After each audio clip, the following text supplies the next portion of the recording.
നമ്മൾ ആ നിഴലിലെ പിന്നാലെ തന്നെയാണ് പോകുന്നത്. എനിക്ക് വളരെ കൗതുകം തോന്നുന്നുണ്ട് അഖില. ശോഭാ സുരേന്ദ്രൻ പറയുന്നത് വാഹനത്തിൽ കണ്ടത് എന്റെ നിഴലാണ് എന്നുള്ളതാണ്. മുല്ലപ്പൂ വെച്ച നിഴലോ എന്നുള്ളതാണ് ഒരു സംശയം. രണ്ടാമത്തെ സംശയം എന്ന് പറയുന്നത്, നിഴൽ ശോഭാ സുരേന്ദ്രൻ കാറിന്റെ പുറത്ത് വരുമ്പോൾ എങ്ങനെയാണ് നിഴൽ കാറിന്റെ അകത്തിരിക്കുന്നത് എന്നുള്ളതാണ്.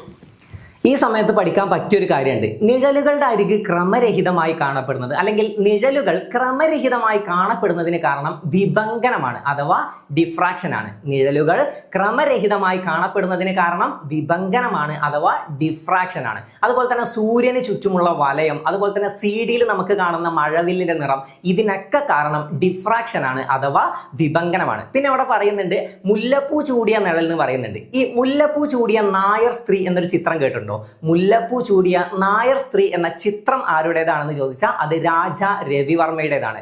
മുല്ലപ്പൂ ചൂടിയ നായർ സ്ത്രീ എന്ന ചിത്രം വരച്ചത് രാജാ രവിവർമ്മയാണ്. അപ്പൊ മറ്റൊരു വീഡിയോയുമായി നമുക്ക് വീണ്ടും കാണാം. താങ്ക്